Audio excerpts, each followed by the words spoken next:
ассалому алайкум бинандаҳои азизи гиромӣ. бинандаҳои азиз, барномаи иттилоотии ахбору бо хабари гузоришҳои тоза манзури шумо менамоем аз дар студия ёр муҳаммад самадов ва санавбар абдулҳамидова. таваҷҷӯҳ намоед ба сархати гузоришҳо. китоби тоҷикон тавонист ки масъалаҳои давлатдории тоҷикон дар аҳди қадим ва пайвастагии тоҷиконро бо халқи кӯҳани ориёи табор исбот намояд. иқдоми роҳбарияти давлату ҳукумати мамлакат дар самти тарғиби таърихи миллӣ. озмуни ҷумҳуриявии фуруғи субҳи доноӣ китоб аст. иқдоми муҳиме дар самти баландбардоштани завқи ҷавонону наврасон ба китобхонӣ. сарфакорона истифода бурдани нерӯи барқ кафили таъмини аҳолӣ бо барқ. истифода аз таҷҳизоти каммасраф нерӯи барқро чанд маротиба коҳиш медиҳад.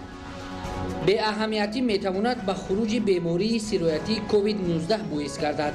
тадбирҳои тарғиботию фаҳмондадиҳӣ дар шаҳру ноҳияҳои мамлакат. ба истиқболи ҷашни 30-солагии истиқлоли давлатии ҷумҳурии Тоҷикистон дар шаҳри Ваҳдат 500 иншооти таъйиноти гуногун бунёд ва навсозӣ карда мешавад. истифодаи самараноки замин ва афзоиш ёфтани ҳаҷми истеҳсоли маҳсулот. дар ноҳияи Тоҷикобод оилаҳо барои то 2 сол маводи ғизоӣ захира кардаанд. шарҳи ин ва дигар хабарҳо. имрӯз асосгузори сулҳу ваҳдати миллӣ, пешвои миллат, президенти ҷумҳурии Тоҷикистон муҳтарам Эмомалӣ Раҳмон ва президенти тозаинтихоби ҷумҳурии Қирғизистон муҳтарам Садир Жапаров барқияи табрикӣ ирсол намуданд, ки дар он омадааст.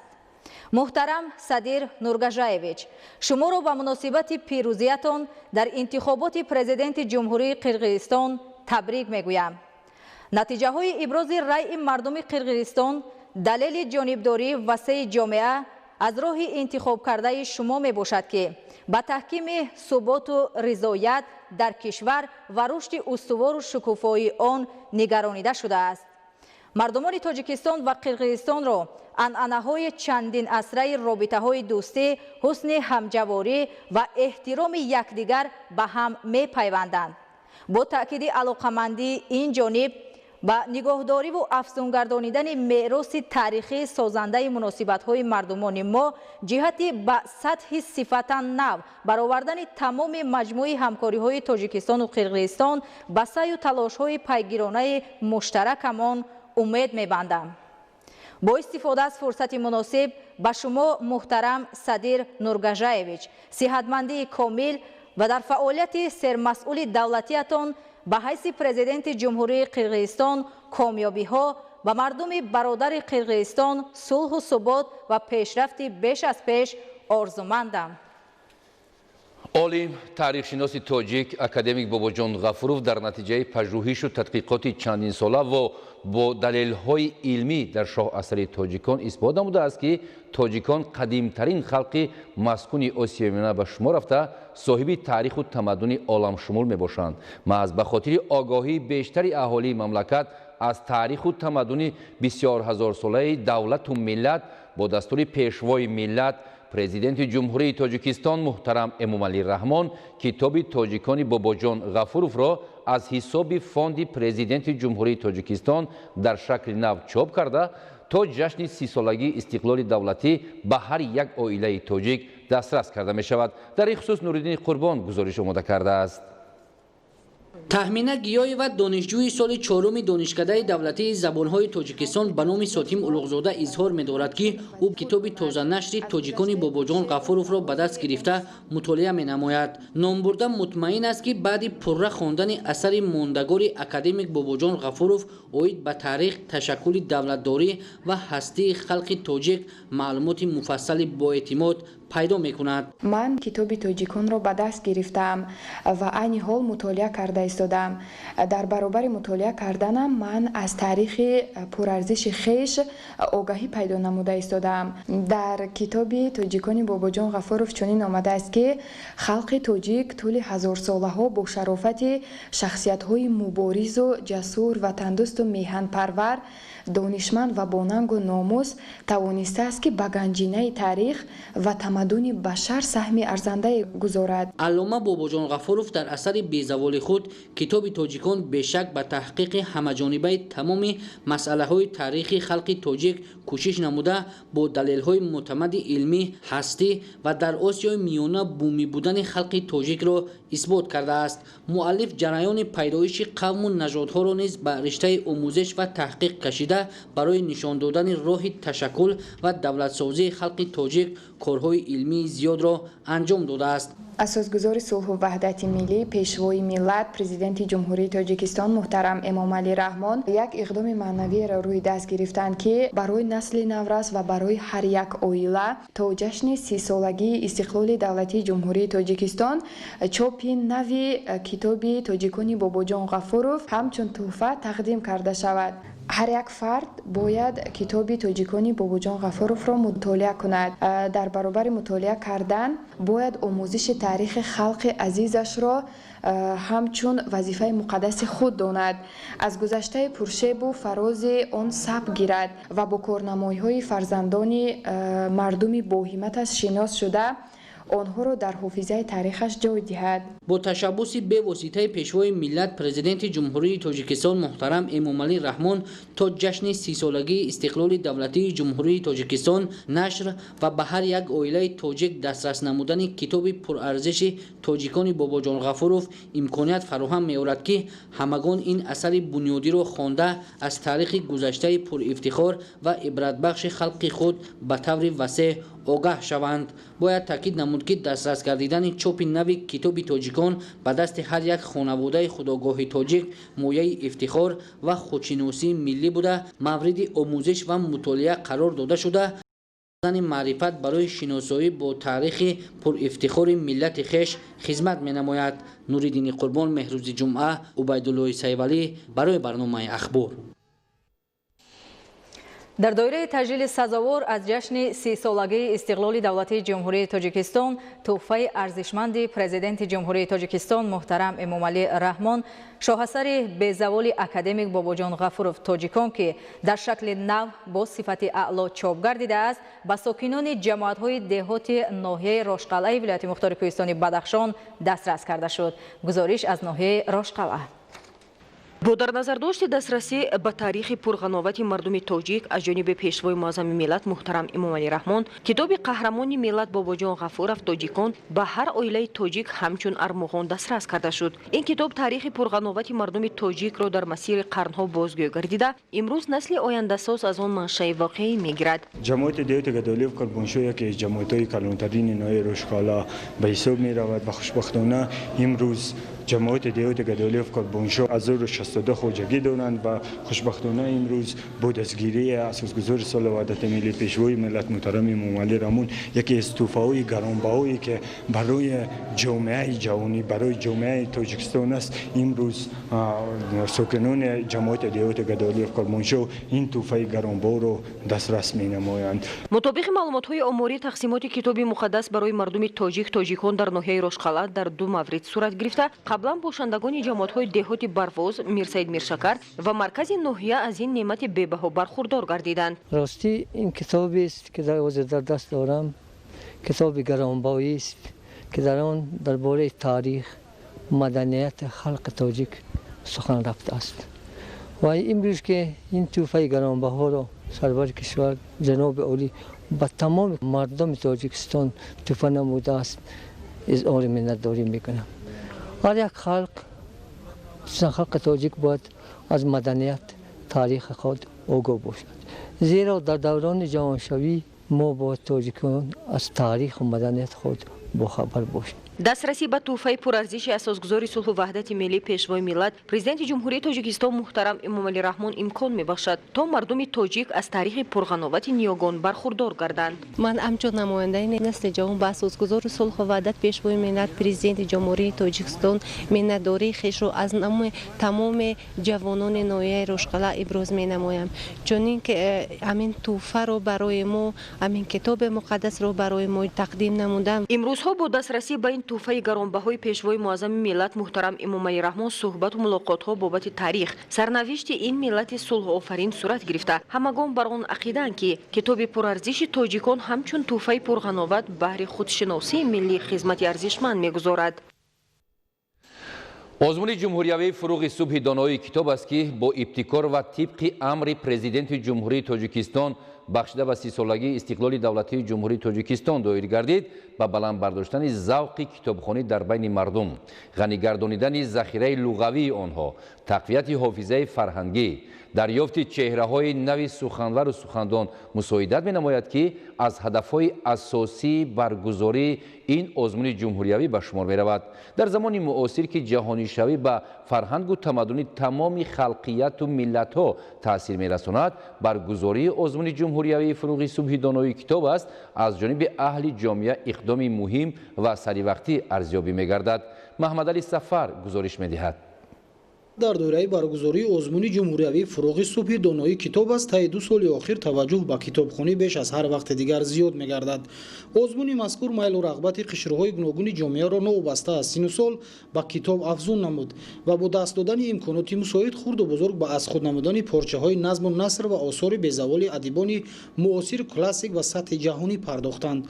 از رفت آزمون ما احساس کردیم که مردم نسبت سال گذشته علاقه بیشتر به کتاب و کتابخوانی جلب شدند. شماره بیشتری همون اشتراکچیان خود علاقه نشانه آن است که این اقدام به کتاب دوستی و کتابخوانی جلب کردن مردم یک تکانی بود.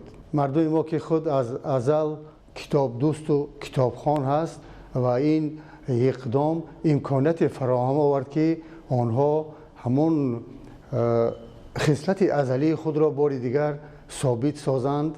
این اقدام شایسته برای بلند برداشتن دانش و ملکه سطح جهانبینی و سخنوری و معرفت جامعه نقش مؤثر گذاشته است. آزمون جمهوریوی فروغ صبح دانایی کتاب است چون پدیده مهم فرهنگی در زمان ظهور نمود که روند با صورت جهانی شوی و برخورد تمدن‌ها جهان معاصر را فرا گرفته از هر یک فرد خودآگاه و خویشتن‌شناس حس بلند مسئولیت را در حفظ مقدسات ملی با آموزش هرچه بیشتر آثار نیاگان و دانش‌های زمانوی تقاضا دارد. وقتی که مردم با اثرهای ایجاد کرده گذشتگان و معاصران خود شناس میشوند، این هویت ملی آنها را، خودشناسی ملی آنها را باز هم بلندتر میبردارد.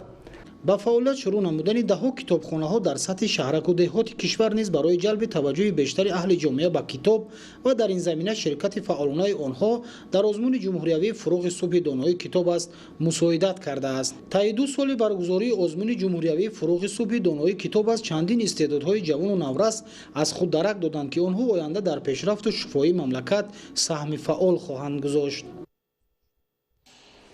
ادامه اخبار. ساکنان ناحیه ورزاب این شب و روز جهت صرفه نمودن نیروی برق با استفاده از سوزشواری الترناتیوی از جمله انگشت، بنا و انشاءات خدمترسانی و منزل‌های استقامتی را گرم می‌نمایند که در تأمینات نیروی برق تدبیر مهمی سری وقتی میباشد. نورعلی صفامودین موضوع را پیگیری نموده است. نصب سیستم الوهیده گرمدهی در بنا و انشاءات خدمترسانی و با استفاده انگشت گرم نمودن منزل‌های استقامتی راهی مفید و نتیجه بخش در صرفه نیروی برق و غنی گرداندن بودجه عائله میباشد. حکمت الله مومن ساکن ناحیه ورزاب طول 40 سال است که از این اصول منزل استقامتی خود را در فصل زمستان با گرمی تامین می‌نماید. در همین 3 ماه زمستان با تیرما و بهارم که وقتی بارون گریدم هم 150 لینچه میره. همه خانه من کلیدار، من خانه همه گرم، ترشم گرمه، بالاشم گرمه، همه گرم. اگر اهالی دهات مملکت برای گرم نمودن منزل‌های استقامتی و کارخانه‌ها تنها به نیروی برق تکیه نکرده از مواد سوخت استفاده برند، عاقلانه است، زیرا در این زمینه سرباری نیروی برق در فصل زمستان کم شده، خاندان هر یک ساکن کشور با برق دائمی تامین می‌گردد. قوه برق صرفه کرونا استفاده میبریم فقط برای من شب درس تیار کردن فرزندو، روشنایی خانه، همه خانه های ما قریب پیچکوی علوی داریم. برای همین من نونم در تنور میپزیم. صرفه نمودن نیروی برق در برابر تامین بی‌محدود همزمان در پیشگیری احتمالیت سر زدن حادثه‌های سوختار مساعدت می‌نماید. در این سمت ما را ضرور است که برای به مشکلی سپری نمودن فصل زمستان از تابستان به ذخیره کردن مواد سوخت از جمله انگشت شروع کنیم танҳо бо роҳи сарфаҷӯӣ, истифода аз лампаҳо ва таҷҳизоти каммасраф мо метавонем сардиҳои зимистони имсоларо ки тибқи пешгӯии обу ҳавошиносон сарду тӯлонӣ меояд бемушкилӣ сипарӣ намоем. гарчанде ки дар ҳудуди ҷумҳурӣ нергӯҳои барқии обии хурду бузург сохта ба истифода дода шуда бошанд ҳам агар сокинони ҷумҳурӣ ба сарфаву сариштакорӣ аҳамияти ҷиддӣ надиҳанд, ин боиси он мегардад ки қувваи барқ ба сокинон пурра дастрас нагардад ва аз ин лиҳоз мо бояд пеш аз ҳама сарфаву сариштакорӣ ва оқилона истифодаи қувваи барқро роҳандозӣ намоем. танҳо бо роҳи сарфаҷӯӣ, истифода аз лампаҳо ва таҷҳизоти каммасраф мо метавонем сардиҳои зимистони имсоларо ки тибқи пешгӯии обу ҳавошиносон сарду тӯлонӣ меояд бемушкилӣ сипарӣ намоем. қисми зиёди аҳолии тоҷикистон чӣ ки маълум аст дар деҳот зиндагӣ мекунанд ва бояд мардуме ки дар деҳот ҳастанд кӯшиш кунанд ки аз дигар маводҳои сӯхт, аз маводҳои ангишту дигар маводҳои алтернативӣ истифода баранд барои гарм кардани хонаҳои худ. ва ин мушкилоте ки ҳаст албатта ин муваққатӣ аст, ин сардиҳо мегузаранд. зимнан истифодаи мақсадноки нерӯи барқ ки имрӯз яке аз масъалаҳои муҳим ба ҳисоб меравад, аз ҳар кадоми мо шаҳрвандон муносибати ҷиддӣ ва ғамхорунаро талаб мекунад. вобаста ба ҳолати мавҷуда моро зарур аст ки нерӯи барқро сарфакорона истифода намоем ва баҳри татбиқи як аз ҳадафҳои стратегии мамлакат расидан ба истиқлолияти комили энергетикӣ бо ҳисси баланди масъулияти шаҳрвандӣ саҳм гузорем. нуралӣ сафомиддин, маҳмадназари шариф, ахбор. дар шароити тағйирёбӣ бо суръати иқлим ва камобӣ бар зами сардиҳои зимистон истеъмолкунандагонро зарур аст ки барои кам кардани талафоти барқ меъёрҳои ба истифодаи сарфакоронаю мақсадноки нерӯи барқ риоя намоянд. дар шаҳри Бӯстони вилояти Суғ масъулиятшиносии сокинон ва тадбирҳои фаҳмондадиҳӣ дар самти сарфаи барқ муҳим ба ҳисоб меравад. гузориши Равзали Раҳмон ва Дилшод Юсуфӣ. дар шаҳри Бӯстони вилояти Суғ тадбирҳои навсозии иншооту шабакаҳои барқӣ аз роҳҳои кам кардани талафоти техникии нерӯи барқ маҳсуб меёбад. дар шабакаҳои барқи шаҳри Бӯстон дар доираи нақшачорабиниҳо дар 30 банд ивази ноқилҳои кӯҳнаю фарсуда ва ивази трансформаторҳои камбор ба трансформаторҳои иқтидорашонхурд анҷом дода шуданд ки аз тадбирҳои кам кардани талафоти нерӯи барқ мебошанд. кам кардани талафоти нерӯи барқ як роҳи сарфаи энергия буда истифодаи мақсадноку оқилона дар ҳар оила, ташкилоту муассиса омили асосии сарфаи қувваи барқ ба ҳисоб меравад. гурӯҳҳои корӣ, гурӯҳҳои таблиғотӣ, мақомоти иҷроии ҳокимияти давлатии шаҳри Бӯстон дар байни аҳолии ҳамаи истифодабарандагон оид ба муроҷиатномаи ҳукумати ҷумҳурии Тоҷикистон ва муроҷиатномаи ширкати барқи тоҷик истифодаи оқилонаю сарфакоронии қувваи барқ тадбирҳои фаҳмондадиҳиро дар миёни ҳамаи қишрҳои ҷомеа амалӣ менамоянд. дар баробари ин ба оилаҳои ниёзманд, собиқадорон, оилаҳое ки кӯдакони маъюб доранд маводи сӯхт аз ҷумла ангишту ҳезум кӯмаку дастрас карда шуданд. тавре ки маълум аст беш аз 50% нерӯи барқро аҳолӣ истифода мебарад. дар баробари истифодаи таҷҳизоти каммасрафу фурӯзонакҳои каммасрафи барқӣ таъмини гармӣ дар хонаҳо ба воситаи ангишту ҳезум дигар сӯзишворӣ аз роҳу омилҳои муҳими сарфаи қувваи барқ ба ҳисоб меравад. сокинони шаҳри Бӯстон дар 305 хонаҳои баландошиёна ва 1810 ҳавлӣ истиқомат мекунанд. истифодаи ангишту ҳезум дар ҳавлиҳои истиқоматӣ омили кам кардани сарфи нерӯи барқ мебошад. дар соҳаи саноат фаъолияти корхонаҳои коргоҳҳо ва кӯдакистони назди ҷамъияти дорои масъулияти маҳдуди Суғдпак гармидиҳӣ тавассути системаи ягона мисоли возеҳи истифодаи сарфаҷӯёнаи энергия мебошад. тибқи лоиҳа дар ҷамъияти Суғдпак системаи ягонаи гармидиҳӣ сохта шудааст ки дорои ду деги гарми истеҳсолкунии муосир буда барои ҳамаи иншооти мавҷуда беш аз 10 коргоҳҳои истеҳсолӣ ва иншооти ёрирасон дар масоҳати беш аз 4000 метри мураббаъ гармӣ таъмин мекунад. имрӯз мо дида истодаем ки дар ҳақиқат мардум эҳсос намуда истоданд ки масъалаи сарфаи барқ масъалаи муҳим мебошад. ман ҳамчун истиқоматкунандаи шаҳри Бӯстон ҳам дар ҷои истиқомат ва ҳам дар ҷои корам донишгоҳ дида истодам ки аз хурд то калон ҳам омӯзгорон ҳам донишҷӯён ҳам ҳамсоягон сарфи барқро масъалаи аввалини худ меҳисобанд, чунки таъсири тағйирёбии иқлим ва сардӣ, камобӣ ин ҳамаш ба истеҳсоли энергияи барқ таъсир мерасонад ва мо хурду калони мардуми Тоҷикистон бояд қувваи барқро сарфа намоем, чунки ягона роҳи истеҳсол намудани қувваи барқ дар ҷумҳурии мо ин аз манбаъҳои энергияи обӣ ба вуҷуд меояд. чунин дарки вазъ ва амалҳои шоиста муносибати бо масъулият роҳу омили истифодаи мақсадноку сарфакоронии нерӯи барқ яке аз омилу шартҳои асосии мусоидат ба таъмини саросарии кишвар бо нерӯи барқ мебошад. ба кӯдакистони муассиса Гулҳои Наврӯзӣ низ гармӣ аз системаи марказонида расонда барои таълиму тарбияи кӯдакон ва фаъолияти мураббиён дар фасли зимистон шароитҳо фароҳам оварда шудааст. раёсат кумитаи иттифоқҳои касаба ва бахши хоҷагидории донишкадаи кӯҳи металлургии тоҷикистон бо аз навсозии маркази гармидиҳӣ бо васли 4 печи гармидиҳӣ хобгоҳи муассисаро ба системаи ягонаи гармидиҳӣ пайваст намудааст ки тавассути он 112 ҳуҷраҳои фарҳангию фароғатии маишӣ ва долонҳои бинои хобгоҳ бо гармӣ таъмин аст. дар хобгоҳи мо 112 ҳуҷраҳои истихоматӣ мебошад аз донишҷӯ ки бо шабакаҳои гармидиҳӣ дар ҳудуди худи донишҷӯ ва донишкада ташкил карда шудааст гарм мекунем ва ин имкон медиҳад ки барои гармидиҳӣ танҳо ангишт истифода карда шуда нерӯи барқ сарфа карда шавад. вале идея аз шаҳрвандон ва масъулони корхонаи муассисаҳо дар истифодаи мақсадноки нерӯи барқ ҳатто ба қонуншиканӣ роҳ медиҳанд. андешаи дигар муштариёнро намекунанд.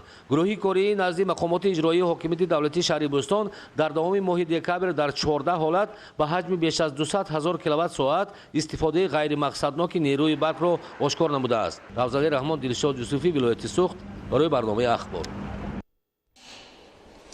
бо мақсади бемушкилӣ гузаронидани фасли зимистон аз ҷониби пешвои миллат муҳтарам Эмомалӣ Раҳмон ба 25 шаҳру ноҳияи вилояти Хатлон ба миқдори 3000 тонна ангишт кӯмак карда шуд ки барои истифода дар муассисаҳои бахши иҷтимоӣ аз ҷумла муассисаҳои соҳаи маориф ва иншооти тандурустӣ пешбинӣ шудааст. гузориши хабарнигорони мо аз ноҳияи Кӯшониён.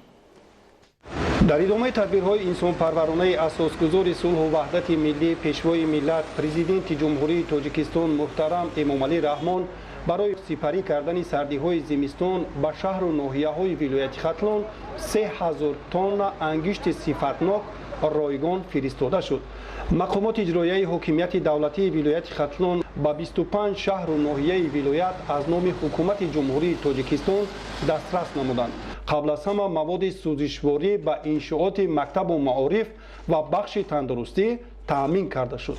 мо аз пешвои миллат аз сулҳу ваҳдат миннатдор ҳастем ки ба ноҳияи мо 200 тонна ангишт ройгон таъмин намуд. мо ҳамун ангиштро овардем дар муассисаҳои таълимӣ дастрас кардем. воқеан ҳам зимистони имсола аён аст ки сарду тӯлонӣ хоҳад буд. дар баробари иқдомҳои омодагӣ ба давраи зимистони имсола маводи сӯхти фони яғноби ноҳияи айнӣ ҷиҳати дар минбаъда хуб гузаронидани давраи зимистон мусоидат хоҳад кард. дар муассисаҳои таълимии ноҳияи Кӯшониён инҷониб аз ангишти ройгон фиристодаи ҳукумати ҷумҳурии тоҷикистон гармии мӯътадили синфхонаҳоро таъмин карда аз бартарияти он қаноатмандӣ мекунанд. маводи сӯзишворӣ ба муассисаҳои зеррабти беморхонаи марказии ноҳияи Кӯшониён ворид карда шуда дастраси онҳо гардонида шуд. табибони ноҳияи Кӯшониён ва дигар шаҳру ноҳияҳои вилояти Хатлон барои таваҷҷӯҳи ҳамешагӣ ба вазъи беҳдошти солимии ҷомеа изҳори миннатдорӣ мекунанд.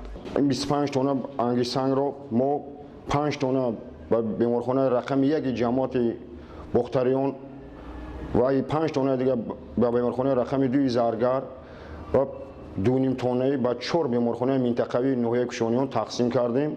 боз 5 тоннаги захира дар беморхонаи марказӣ истодааст. барномаи ахборро идома медиҳем. бинандаҳои азиз, тибқи маълумоти вазираи тандурустӣ ва ҳифзи иҷтимоии аҳолии ҷумҳурии тоҷикистон шумораи гирифташудагон ба бемории COVID-19 дар тоҷикистон коҳиш ёфтааст. новаста ба ин дар шаҳри душанбе аз ҷониби гурӯҳҳои корӣ дар марказҳои бузурги савдо ва маконҳои ҷамъиятии пойтахт корҳои фаҳмондадиҳӣ ҷиҳати пешгирии ин бемории сироятӣ гузаронида мешавад. ин навбат чунин корҳои фаҳмондадиҳӣ дар марказҳои хизматрасонӣ ва муассисаҳои томактабӣ гузаронида шуда маълум гардид ки дар баъзе аз марказҳои хизматрасонӣ шаҳрвандон ва фурӯшандагоне ба назар мерасанд ки фосилаи иҷтимоиро риоя намекунанд ва бе ниқоби тиббӣ гашту гузор ва фаъолият мекунанд. дар ин мавзӯъ ҳамкорамон Бобокалон Аминзода гузориш омода намудааст ки ҳоло пешниҳоди шумо менамоем.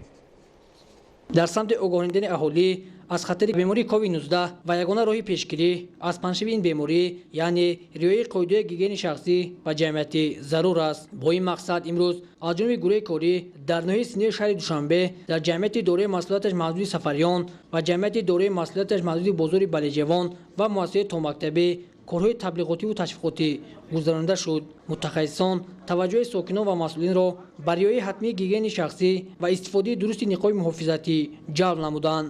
از جانب گروه کاری مرکز نظارت دولت سانیتری ابتدایی ناحیه سینا همه روزه در تمام مؤسسه‌های تعلیمی، مکتبی، تا مکتبی کارهای فهماندهی، کارهای بیزارگردانی عاید پیشگیری بیماری‌های سیراتی مخصوصاً کووید 19 گزارنده می‌شود. نوبسته از کاهش یافتن بیماری نباید ما بی‌طرف باشیم. در جاهای جمعیتی در مؤسسه‌ها هنگام وارد شدن با نقاب محافظتی باید داریم. خود را و نزدیکان خود را باید از این بیماری حفظ کنیم. тавре мушоҳида гардид бисёри шаҳрвандон ва фурӯшандагон бо худ ниқоб доранд вале онро истифода намебаранд ки ин аз беэътиноии онҳо нисбат ба саломатии худ ва наздикон дарак медиҳад. новобаста аз ин корҳое ки маркази мо дар ҳамин муассисаҳои савдо бозорҳо ва муассисаҳои серодам мегузаронад, лекин дар як қисми иншоотҳо бозорҳо камбудиҳо боз ҳам дида мешаванд.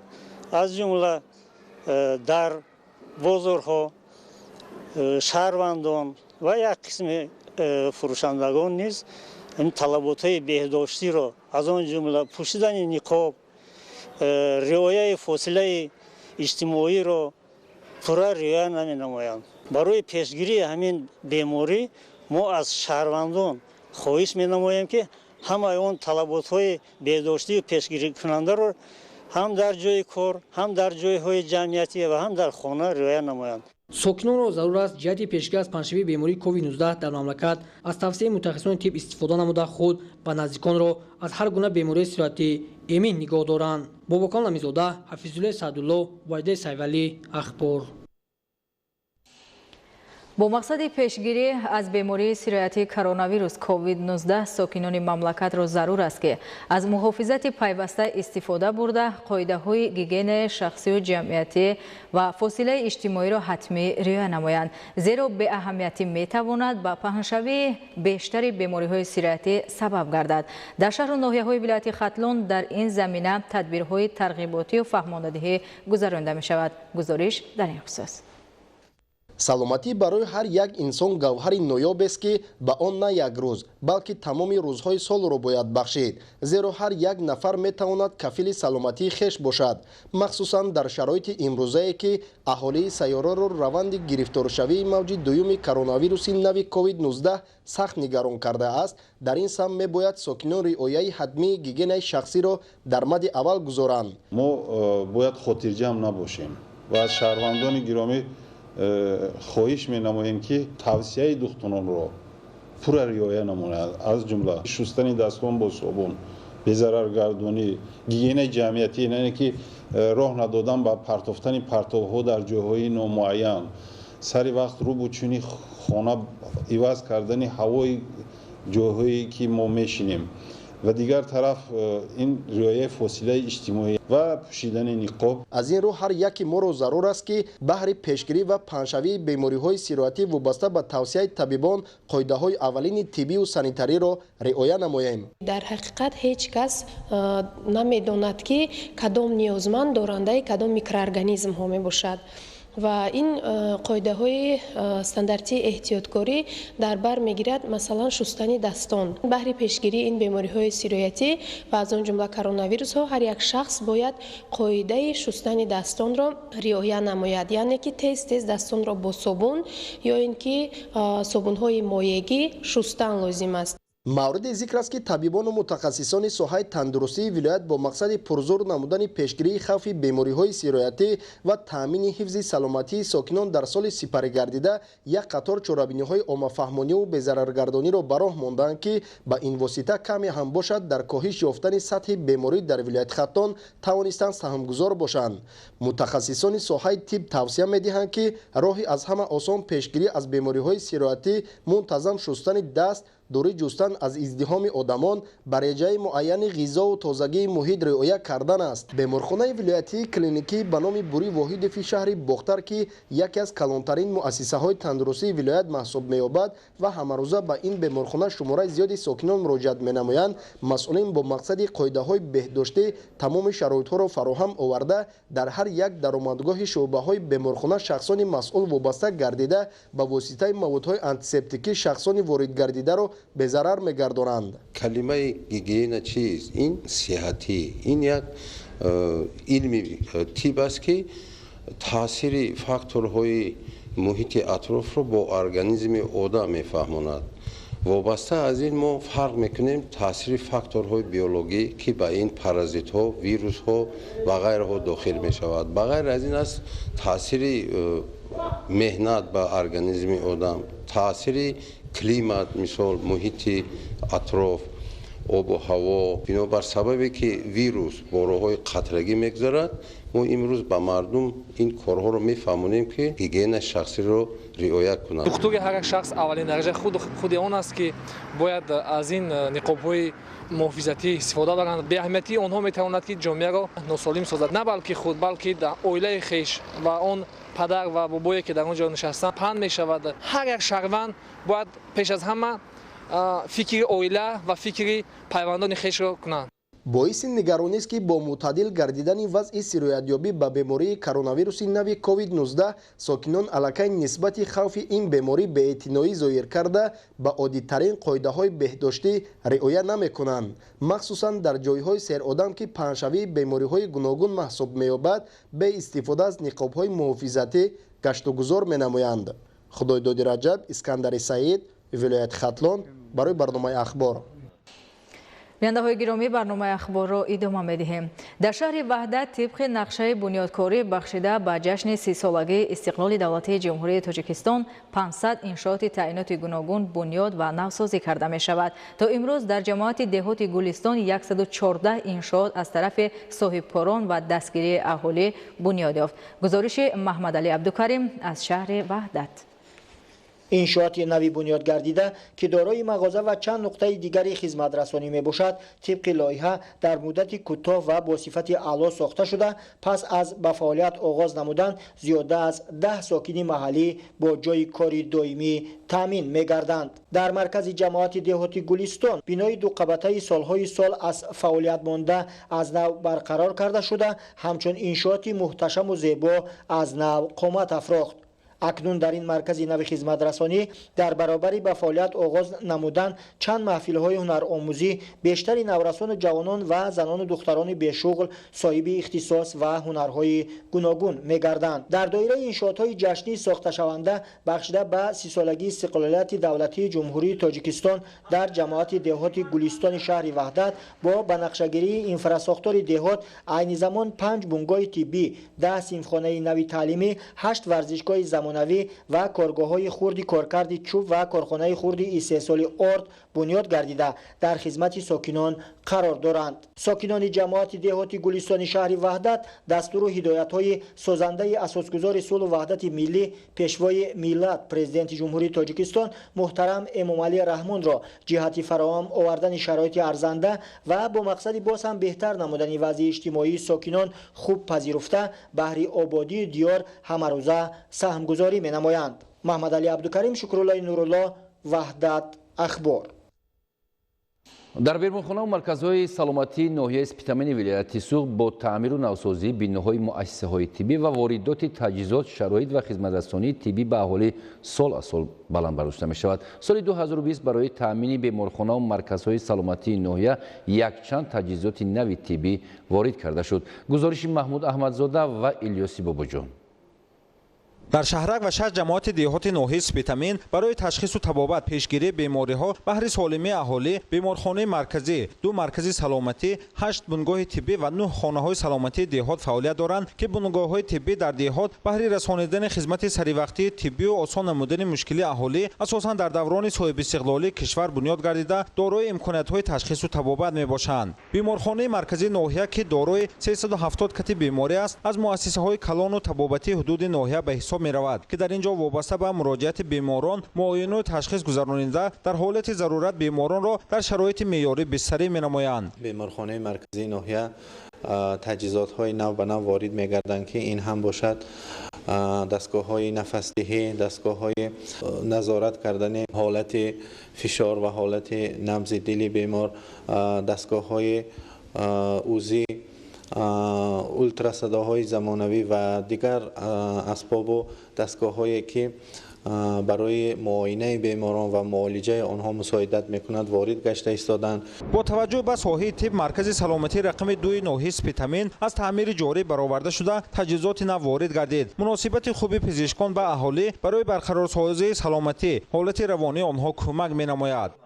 ҳамаи бемороне ки муроҷиат карда мешаванд онҳо пурра аз ташхис гузарона баъд таваот карда мешаванд. дар худи маркази саломатӣ таҷҳизотҳои ҳозири замона ҳаст.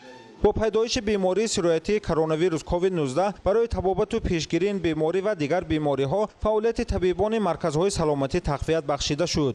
дар маркази саломатии рақами 2 ноҳияи Спитамин 10 нафар духтурони оилавӣ фаъолият мекунанд ва ҳар як духтури оилавӣ ба худ минтақа вобаста карда шудааст ва онҳо ба ҳар рӯза рафта аз мардум шаҳрвандон пурсиш мекунанд ва оидини он беморӣ аз онҳо хабар мегиранд.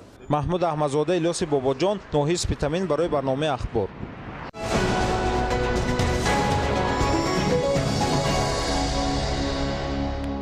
хоҷагидорони шаҳру ноҳияҳои вилояти Хартон дар самти истифодаи мақсадноки ҳар қитъа замин аз ҷумла қитъаҳои замини назди ҳавлигӣ тадбирҳои заруриро амалӣ намуда дар доираи иҷрои дастуру ҳидоятҳои роҳбарияти давлату ҳукумати мамлакат кишти дуюму сеюмро анҷом дода ҳосили хуб ба даст оварданд. гузориши Гулчеҳраи Саттор. барои боло бурдани иқтисоди мамлакат рушди соҳаи кишоварзӣ нақши муҳим дорад.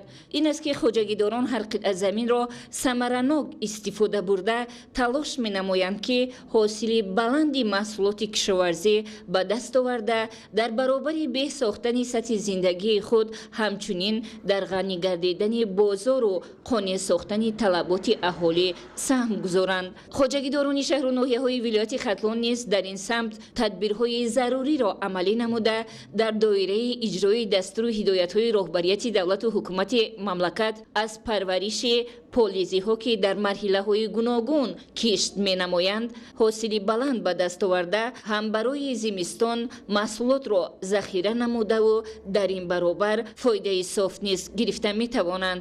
аз ҳисоби босамар истифода бурдани қитъаҳои замини назди ҳавлигӣ ва хоҷагиҳои ёрирасон имсол саҳмдорони деҳот ҳосили хеле фаровони каду ба даст оварданд ки бо ин маҳсулоти ғизоӣ аввалан оилаи худро таъмин намудаву боқимондаашро пешниҳоди харидорон мегардонанд. мавриди зикр аст ки вилояти Хатлон иқлими гарм дошта барои парвариши полезиҳо махсусан каду хеле ҳам мувофиқ аст. соли равон ин полезӣ ҳам дар бозорҳои истеъмолӣ фаровон буду ҳам бо нархи дастрас ба аҳолӣ пешниҳод гардид.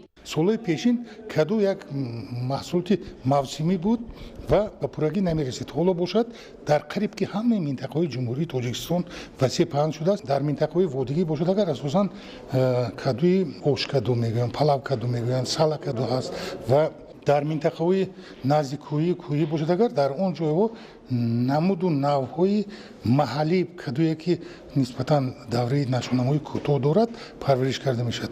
самараи меҳнати деҳқонон буд ки имрӯз дар бозору марказҳои савдо ва фурӯшгоҳҳои сарироҳӣ фаровонии ин маҳсулот хеле зиёд эҳсос мешавад. дар заминҳои назди ҳавлагӣ кишти картошка, кишти сабзӣ, пиёз, аз полезиҳо каду ҳама ина парвариш кардан мумкин аст.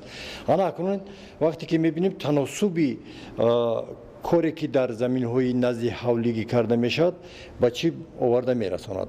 ба он оварда мерасонад ки вақте ки дар деҳҳо дар заминҳои назди ҳавлигӣ истифодабари заминҳо самаранок ба роҳ монда мешавад, дар ин ҳолат харидорӣ аз бозорҳои шаҳр яъне кам мешавад ва ин як дараҷа такон ба пасшавии арзиши маҳсулоти кишоварзӣ ки дар бозори шаҳр ҳаст барои мардуми шаҳрнишин як кӯмаки хубе шуда метавонад. барои ин тавсия дода мешавад ки дар заминҳои назди ҳавлигӣ истифода аз он зироатҳои сабзавотие ки امروز کش کرده میشوند در ماه فوریه مارت با پورگی استفاده برند و من بعد در ماهی گوییم که اپریل کشتی زیراتوی پولیزی را نیز از فراموش نکنند که این با فایده کار است با منفعت کار است هم کارتوشکا هم پیاز و هم کدو ذخیره کرده شده است امروز آب و هوا امکانیت میدهد که ما خوب نگاه کرده توانیم این محصولات بیش از 5000 قبل از جانب انسانیت آموخته شده به شرافت مزه و خصوصیت‌های زیادی غذایی و طبابتیش تا امروز چون محصولات دوست داشته مردم باقی مانده است. این محصولات سرخریدار را از تیر ماه تا زمستان و بهار در جای سلقین نگاه داشتن ممکن است و از آن میتوان ده‌ها نمود طعام‌های با لذت ملی آماده ساخت که به سلامتی انسانیت منفعتی خیلی زیاد دارد. استفاده ثمرناک زمین و گرفتن چند حاصل از یک قطعه باعث غنی گردیدن بازار استعمالی و همیشه دسترس بودن محصولات کشاورزی می‌گردد. استفاده ثمرناک زمین و افزایش یافتن حجم استحصال محصولات در ناحیه تاجیک‌آباد امکان فراهم آورد که عائله‌ها برای تا 2 سال مواد غذایی ذخیره کنند. کشاورزان از حساب استحصال نه تنها طلبات عائله خود را با محصولات نیاز اول قانع می‌گردانند، همزمان به بازار محصولات پیشنهاد می‌کنند. نتیجه فعالیت در سمت استفاده ثمرناک زمین و افزایش یافتن حجم استحصال محصولات کشاورزی نه تنها برای قانع گردانیدن طلبات عائله با محصولات نیاز اول مساعدت نمود بلکه امکانیت‌ها برای پیشنهاد محصولات به بازار بیشتر گردید. یعنی سال گذشته کشاورزان ناحیه تاجیک‌آباد در بلند برداشتن ثمرناک زمین موفقیت‌ها را افزون نمودند. استفاده بیشتر شرایط طبیعی امکان فراهم آورد که استحصال محصولات کشاورزی سال گذشته نسبت به سال 2019 8% زیاد گردد. کشاورزان ناحیه تاجیک‌آباد در سال گذشته در میدان 937 گکتار کشتی کارتوشکا گذراندند که از این حاصل عمومی 18650 تن به دست آوردند. با استفاده از امکانات موجوده ساکنان ناحیه تاجیک‌آباد ذخیره محصولات را زیاد نمودند. مهنت پیوسته و رعایت اگرتکنیک پرورش از موفقیت اصلی خواجگیداران ارزیابی می شود. با نظر داشت اهمیت بلند استفاده ثمرناک زمین و ذخیره کنی محصولات ساکنان تلاش دارند طلبات عائله را با مواد غذایی از حساب استحصال خواجگی قانع گردانند. در مجموع ذخیره محصولات کشاورزی در ناحیه تاجیک‌آباد نزدیک 1900 تن را تشکیل می دهد. 41 سال شد من همینجا زندگی دارم، در همین 41 سال یگان بار ای بازار خرید کردگی نیستم تا حاضره. ای پیاز سبزی و همه چی ای مسائل همین خانه خدمت. کارتوشکا یکی از محصولات اساسی در سبد استعمالی به حساب می رود و کشاورزان ناحیه تاجیک‌آباد برای گذراندن کشت آمادگی می بینند. در 9 انبار تخمی کارتوشکا ذخیره کرده شده است. 2560 تن تخمی کارتوشکا در آینده برای کشت ذخیره کرده شده است. استفاده ثمرناک زمین و فراوان حاصلی امکان می دهد که هر یک عائله طلبات خود را با مواد غذایی تامین نماید و در برابر این از حساب فروش درآمد به دست آورد. بیننده های عزیز، چنین بودن خبر و گزارش هایی که تا این لحظه همکاران ما آماده نمودند و منظور شما نموده. برایتون بهترین خوشی های زندگی را تمنا داریم. سلامت باشید.